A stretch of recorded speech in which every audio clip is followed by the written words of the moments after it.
Hi, this is Gary Jacobs with Long Island Backstory. This is a story that is absolutely going to piss you off. It really made my blood boil. Today's story is about a veteran, Richard McGinty. Richard served after 9/11 to fight for our country. He was a machine gunner on the front line in Iraq and Afghanistan. Rich came back as a veteran, ended up getting his girlfriend pregnant, suffering from PTSD, as many people do.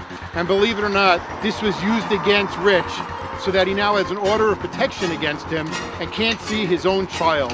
How do we do this to somebody who went overseas to fight for our country, and now that very country that he fought for is going against him and using the fact that he fought and suffered against him so that he can't see his child? This is something that we need to expose. If you're outraged, go to the Facebook page, go to Long Island Backstory, send in your comments, reach out to your congressman, reach out to all your legislators, and tell them how outraged you are by this story.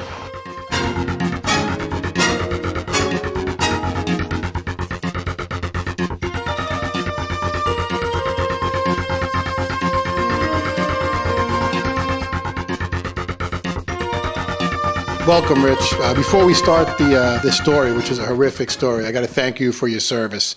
That's the most important thing. Thank God for people like you that go to serve our country, and you really are a hero, and it really upsets me the way you've been treated by our government and our courts. And I think when the viewers see this show, they're going to be just as outraged.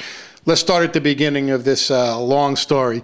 First of all, tell me how you met your ex-girlfriend, Mary. We met each other at the VA hospital. She was an employee there, I'm an employee there. And we had a relationship that was about 5 years on and off. Now, I understand she had a child from a previous relationship also that you sort of took on and fell in love with, and sort of was the father figure for that child also. How long were you with her? I spent a lot of time with her daughter. I did a lot of things with her. I sent her to horse camp to learn how to horseback ride, soccer camp, baseball camp, all kinds of different activities. And, you know, I tried to help with raising her daughter, instilling confidence in her daughter. And, you know, I became attached to her daughter. And she had no father in her life at all, which they were never married. So as far as I understand, her father has no relationship with the daughter. So you were really the only father figure in her life. Correct. Okay. Now, when you were dating her, this is all after. Well, let's talk about. Let's go back a little bit. Tell us what made you go into the Army first of all. During September 11th, you know, I was in high school, and I had seen what happened on the TV, and it actually made me very upset, and I kind of took it personal. So from that time forward, I wanted to join the military, and the war wasn't going on yet, and I enlisted in the Army. I went to basic training, and while I was in basic training, the war kicked off, and then you know, about 4 months later, I was in Iraq. Now, and what did you do in the Army? What was your job? I was a 249 gunner in Iraq. Which is what? A machine gunner. Okay. And I also worked in, I was recruited to work in the S2, which is the intelligence. And I would go on the secret net and look up all kinds of information, grid coordinates, and then plot the grid coordinates on a map so that we could make safer routes for IEDs and attacks and different things like that. And how many tours did you serve? I did 2 tours altogether. And where was the second one? It was in Afghanistan. Okay. And what did you do there? In Afghanistan, I was in the 37th Combat Engineers in an airborne unit, and I did 3 different jobs. It was a rotation of 3 days. So one day would be searching vehicles for IEDs and personnel coming on to the base. The other would be missions, traveling all over Afghanistan to different places, you know, as a 50 cal gunner. And the other one is quick reaction force, where you have to be ready in a quick notice and then go off the base and protect the base if anything happens as a 50 cal gunner. Wow, so this is no cushy job. You were really in the thick of things, and every day your life was in danger. You put your life on line for the country. I'm assuming you did this. You were willing to die for the country. Absolutely. You know, Yeah. and that's a real special kind of person that you're willing to put your life. Thank God for people like you, really. But so then you come back and you start dating Mary. Yeah, I think I met Mary, I think it was about 2008, 2009. I'm not really sure, to be honest, because it was kind of a rough transition for me. You know, 2007 when I came home, I mean, you know, you want to just come home from all this and then just feel better, and that's not the way it works, you know? Right. So, you know, I met her, and she knew that I had some issues with PTSD, and I was kind of just starting to accept that I had some things going on. Right. You know? Let's just talk about the PTSD. Not that I want to rehash, you know, what happened, but it's really part of the story is the PTSD. And I think now it's widely accepted by everybody that PTSD is real. I'm not telling you anything you don't know. Just tell us a little bit about the PTSD and, you know, what that means for the people who don't know what you were experiencing going through this PTSD. Well, in 2007, when I came home from the military, you know, I started to have panic attacks, anxiety attacks. I wasn't sleeping. I wasn't feeling well, you know. When I first came back, you know, you're driving down the road and you're looking at a pothole and you're acting like you're back in Iraq or Afghanistan, you know. I couldn't go to the movies because I felt like if I was trapped in the seats, I couldn't get out. I always had to have a way to get out, kind of thing. It was just, it was affecting my family, my relationships, and my health. It was just everything. You know, at night I'd wake up in the middle of the night, I didn't know my name, I didn't know where I was for a minute or so, drenched in sweat, and I was just very depressed, and I didn't know what was happening, and to be honest, I thought I was losing my mind. Right. You know? Yeah, well, I think that's common. People coming back now, and you've never experienced it, so you know. I guess you don't know what's happening to you. So now now you're dating Mary. You're suffering this PTSD. Obviously, she knows that you're having some psychological issues. Did you guys ever discuss getting married, having children? Was this ever discussed in your relationship? She would tell me that, you know, she was in the relationship to get married, and that she wanted to have children. And I explained to her honestly that, you know, I wasn't ready for that. And I wasn't sure about the relationship as well. But mostly I wasn't ready to be a father at that time because I knew that I was dealing with things that I felt like if I had a child, how was I going to be able to deal with these things now? I would be focused on my child. So she wanted to get married. She wanted to have more children. And you know, she was upset with me. She felt that by me telling her I didn't want to have children with her, that she would say that it was basically the worst thing that I could ever say to a woman. You know, and I had to tell her, listen, this is not what I want. And, you know, she wanted more. So so now we get to the point where she's getting ready to have the baby. Does she call you when she goes to the hospital? What happens for the pregnancy? So with the baby, I would just kind of like, because the relationship, we argued a lot, I just felt that limited contact was better so that my daughter that's inside her womb, you know, I didn't want any problems with that at all. So we just kind of took a break from each other, and we would see each other, and when we did, it was fun, it was pleasant, you know. When we were at our couple counseling, we had talked about how she was going to communicate with me about when my daughter's born. So she said that she would have her daughter, her 8-year-old daughter, call me. Okay. So I said, okay. So she had her daughter call me. She's on her way to the hospital. This is July 21st. Now, I go to the hospital. I'm there for my daughter's birth. And it was actually one of the best days of my life. When I see my daughter born, I've never had a better moment of my life. Mm-hmm. You know, and so you were in the delivery room? Right, yeah, I was there. I have pictures with my hand on her belly and her smiling, me smiling. We were both together. My family was there. My mother was there. My cousin was there. You know, everybody was there because my family was very involved. Right. My grandmother was involved. My mother, like, you know, they were we had tons of family at her baby shower. But these things, the problem started even at the baby shower. Like I showed up to the baby shower with a van, and I have like a container on the back where I could put a bunch of gifts, and and the mother said, "What are you doing here?" Right. So that was that was the beginning, I guess. Right. That's not going to go well. But but it goes well. You go to the hospital. You're there with her. You cut the baby's umbilical cord. Right. I think I remember did. you did that. So you're all there. Everything's good. You're visiting in the hospital. What happens when it's time to go home?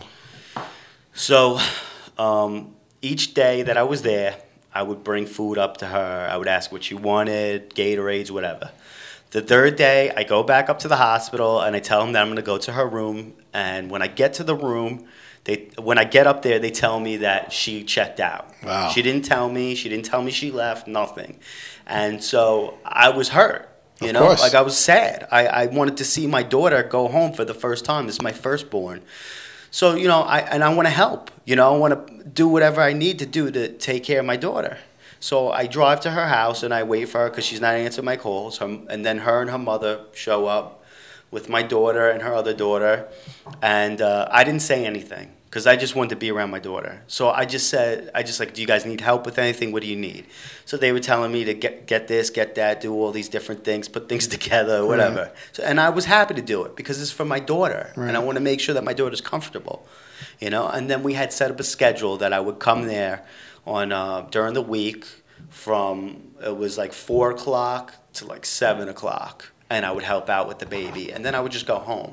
Initially, I was actually supposed to sleep there. That was her idea, that I should sleep over and then just go to work. But for whatever reason, she said she didn't want me to sleep there now. But clearly, somebody's inviting you to sleep there. She wasn't afraid of you. She wanted you to be around her daughter, and your new daughter. She made it very clear to me when we went to couple counseling and she said it, right out, I am not afraid of you. I only mention it because of the PTSD. Right. There was some allegations down the road that because of the PTSD, she was afraid of you. So up until then, she's not afraid of you. No. You're around. Obviously, she lets you sleep over with her first daughter there. So I'm assuming she thinks you're a safe person, or no mother would let them around. So now you're there. You're holding the baby. You're taking the baby around. What's happening when you're in the house with the baby? Yeah, I mean, I got to hold my daughter for the first couple days. I changed diapers. Each day that I went there, I spent like $300 in whatever items that she wanted. I brought them over. I cleaned her apartment up. I cleaned everything up for her. Then that Sunday, my mother wanted to come over, and my father, they asked if they could come over to her. And she said yes, and I decided I was going to go over too, to see my daughter. Right. And Mary knew I was coming over. So when we were on our way, my parents wanted to make food for her, so they made food for her. So we're on our way there, and we get a text message, each of us, saying that nobody can hold the baby. I can't hold the baby, and my parents can't. This is after you had been holding the baby. Right. So no reason, all of a sudden you get this text message. Right. Okay. So my mother sends a text back, is everything okay with the baby? Right. And she says, no, everything's fine. Just, took her to the doctor, everything's good, just to, be precautious or whatever, So now I come over, and I'm not allowed to hold my daughter, and I'm actually laying on the floor next to where my daughter is, like in defeat, because I remember feeling that way, like defeated, like I can't even hold my newborn, this child that I love so much, I can't even hold her in my arms, and everybody went outside. My daughter was in the swing. And so that everybody is my mother, my father, her daughter. And they went to their garden. And me and Mary were talking, and I asked her, why I can't hold my daughter. And she said, because the doctor says if you don't live here, you can't hold your daughter. And I said, well, can we call the doctor and ask him? Because I don't think he means that the father can't hold his own daughter, Right. And she's like, I'm not doing this with you. I'm not calling him. And she was getting angry. So I'm like, I just don't understand, because your 8-year-old daughter can hold my child, or our child, but I can't. You know, she has more germs than anyone probably. Right. And she says, well, she lives here. I was like, okay. So I said, where's the birth certificate? Because I never got to sign it. Right. She says, I don't know. I'm like, well, what did you put on there? She says her last name. So I'm like, you know. That's got to hit you like a ton of bricks. Right. And I'm like, you know, now I'm like, I'm upset. And I think any person would be upset about that. Absolutely. But, you know, I was upset, but she was angry that I questioned that, you know. And she starts screaming that, you know, she wants me out of the house. She runs outside. She's screaming for her mother. But she's angry screaming. This is not someone who's afraid. Right. Her mother comes in, says, what's going on, you know, and her little daughter's like, oh, they're at it again. So, I mean, the 8-year-old could see this. This is not good for her 8-year-old. Why would I want to, you know? Right. So my parents come in, and her stepfather's there. He comes down too. So we have a family discussion, and we talked about, well, we thought that the name was going to be, you know, it was going to be McGinty hyphenated Mencken. Right. And we talked about other things as well. And it was basically like a family discussion, but it was emotional. Okay. So, but it was a cordial discussion? Yes. Okay. Very. Very. You know, I mean, she was angry. I was hurt. Right. Again, I'm hurt, you know? And at that point, at the end, I looked at her, and I was very polite, and I just said, you know, can I come back tomorrow and see my daughter? And she said, yes, you can. I said, thank you. And I gave my daughter a kiss on her head, and we left. When we left, my parents were like, you know, I really don't think that you should go back there. And I was like, but I really want to see my daughter. You know, she's beautiful. I really want to go. And like, you know, you're on this natural high when your daughter's born, you know, and like I wanted to go see her. So I decided, you know, it's probably not the best thing to go there because it did feel a little strange when we left. So I wrote her a text, and I just said, listen, I'll come over the weekend with my cousin. You know, so somebody's there with me when I see my daughter. And the next day, the sheriffs came to my house, and I wasn't there. And then the day after that, I was served with order of protection. Saying, no, stay away. Stay away order against that you can't go near Mary, the baby's mother? Right. Which obviously and my daughter and your daughter, yeah, and the other daughter. And what were the allegations that were made? This was the allegations were that that I threatened to kill her, that I had punched holes in the wall, that she had to throw herself between me and my newborn, and that I stalked her. I'm a drug addict. I'm an alcoholic. It was a lot of stuff. It was a lot of stuff. It was pretty bad. Well, let's just say for the record, none of this stuff was true, and any of the arguments or whatever, from what I recall from the story, were before you went for the PTSD, when you said you did have anger issues, and everything was okay after that. So this was all made up. Right. These were all made up allegations that she threw out there. It was like 23 different allegations against me, ranging back to 2011. In there, it talks about, it says that I have PTSD. It says that I was in a PTSD program that I never completed because of behavioral problems, which is not true. It said things that, it said I choked her, I punched her, I kicked her, I slammed her head in steering wheels, windshields, I threw her, I've thrown her against trees. I mean, the list goes on. And it goes to the point where she even makes an accusation that I have exposed myself to her 8-year-old daughter and that I shook my newborn baby. Right. Well, this just, I mean, this, I said in the opening statement, and I'm being polite when I say this pisses me off because I read the allegations, and the fact that she would use the fact that you suffered from PTSD in order of protection papers, number one, and number two, that a judge wouldn't get it and say, you know what, this is bullshit, we're throwing it out. How do you not recall these 20-something allegations when you filed the first petition? You forgot that you exposed yourself? The day you exposed yourself, supposedly, why wouldn't she call the police? No police report on that. Right. No police report on my daughter being shaken. This really upsets me that I think what happened was she felt empowered, you know, the first time, and then she felt, well, let's just go back and throw more allegations. So now you got this mountain of allegations against you. What happens next?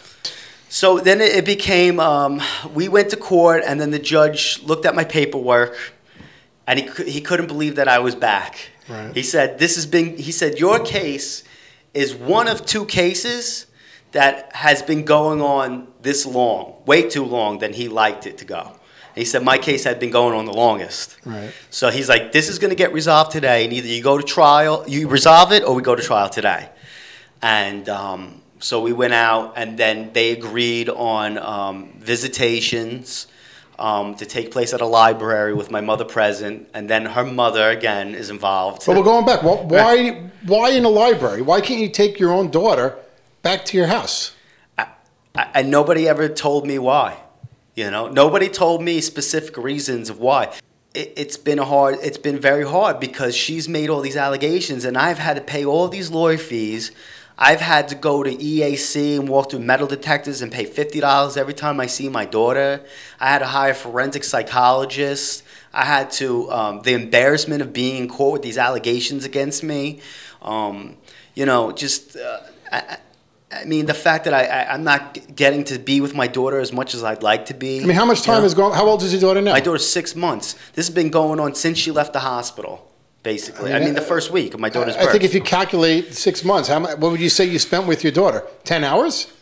Probably not even that much. It's like, and this is somebody who, I mean, all you'd want to do is forget about Mary. You want to be in your daughter's, from what I understand, right. you still wanted to have a relationship with her daughter. If her daughter wanted that. Well, you know, exactly. If she wanted, which there's no reason that she wouldn't, that you wanted to. So, but what upsets me, Richard, the judge is giving her the power to say, why can't you do this? Right. There is no proof that you've ever been violent or threats of violence against your daughter. Why are they having the power to determine where you get to see your daughter? This is the outrage. You know what? The judge has got to have some balls and stand up and say, this man went and fought for our country, put his life at risk for our country. He gets to see his daughter. He's got a constitutional right to be a parent.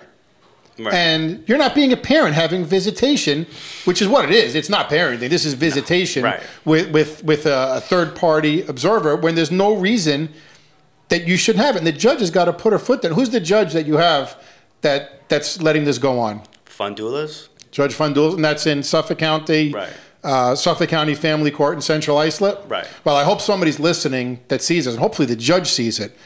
And this judge... It's outrageous what this judge is doing, because now you're never getting the chance to bond with your daughter, and this is a very important time. And what's happening is they're breaking this bond, you know, that you should be developing right now with your daughter. Right. So where are you now? I mean, you're in court. You know, what's the? I mean, this can't go on forever where you're seeing your daughter for an hour with a supervisor. Well, this month I go back to court. And the forensics should be completed. I'll just say for the people who know, the forensics right. is a forensic psychologist who the court appoints to evaluate you, to evaluate your ex, and to see if there is any danger, who would be a good parent. Clearly, to me, I'm not a psychologist. This woman needs help. Oh, absolutely. And we didn't even get into the point, because only a half-hour show, that this is not the first time that she's done this. Right. So, you know, in certain aspects, I mean, I don't want to get into that whole thing, but there's also issues with the mother, with foundations that absolutely, and we're going to investigate, because the mother wrote a book on the previous relationship that the daughter had. There's some craziness going on here where they're almost creating a situation that now they can write about and have fundraisers and get sympathy. And they've done this, like I said, they've done this before. And we are going to investigate it. Right. So you're in court now, and hopefully, God willing, the judge will see the light and do the right thing and help this veteran you get the rights that you deserve. I understand, as you said, you're not looking to take the child away from her mother. You just want to be a parent and have time with your daughter. That was never the case, you know. And in the beginning of this, I would felt comfortable, you know, with the visitation. But at this point, I can't trust the mother that she's going to do the right thing, you know. And like you say, that I'm supposed to have a constitutional right. You know, being a veteran and a combat veteran, coming home and going through this, the whole time, you know, and my mother's a veteran too. Wow. You know, I'm sitting there and my mother's sitting there, and we're like, our heads are spinning, because it's like we got sucker punched. But the good thing is that this is a good test to show that I am healthier than ever and that I feel better than I ever have since I've been home. And, you know, I will not quit. I will fight with every chance I have. You know, any way I can, I'm going to fight, and that's what I've done. And, you know, even though I had to do the visitations, even though I had to do all the things I didn't like, I did. And you know what? My daughter knows who I am. And when I sit with her, she knows me. And, you know, and that's nice, you know. But it's not over, you know. So, and I understand throughout this whole thing, you're paying the maximum amount of child support on top of everything. You voluntarily agreed to pay the maximum amount of child support. Yeah, I was agreeable because, you know, this is my daughter. I want to make sure she's okay. So I pay the child support, and I got medical on her. And I'm also responsible for other things as well, you know. But it's just, she wants my money. But she doesn't want me to be in my daughter's life. And, you know, forget about me being in my daughter's life. The only reason why I want to be in my daughter's life is because I don't want my daughter to have to suffer that way. I don't want my daughter to not have her father. Everybody deserves to have a mother and father. Unfortunately, I didn't have my father around. And I didn't meet him till I was 28. And when I did, there was a lot of closure there. And, you know, my daughter deserves to have a father. She deserves to feel complete and have that closure. And not just a father, you're a good father, Rich, Yeah. and you're a hero. And, you know, I'm glad, I feel honored that I got to know you and become friends. And we're going to stick with you, and we're going to fight this, and we're going to expose this.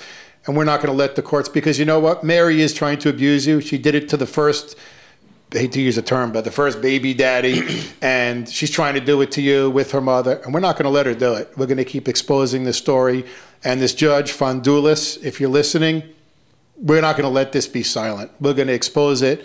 We're going to let everybody know. And every veteran should be outraged that you fought for our country, and this is the way our country and Judge Fondoulis is treating you. Yeah, you're a hero, and you want to be a father. This is what we want. Your daughter deserves to have you in her life. Yeah, I mean, it boggles my mind, the whole thing. It really does. Now, this is going to be, you know, obviously we're videoing this show, and thousands of people are going to see it. It's going to run on some news channels. Hopefully one day when your daughter grows up, she's going to see this. You know, what is it that you want to say to her when she grows up? God willing, the judge is going to do the right thing, and you're going to be in her life. But, you know, looking back, you know, what message you want to tell your daughter when she looks at this and she's old enough to see what was going on? Well, you know, first off, that she has a family that loves her and cares about her.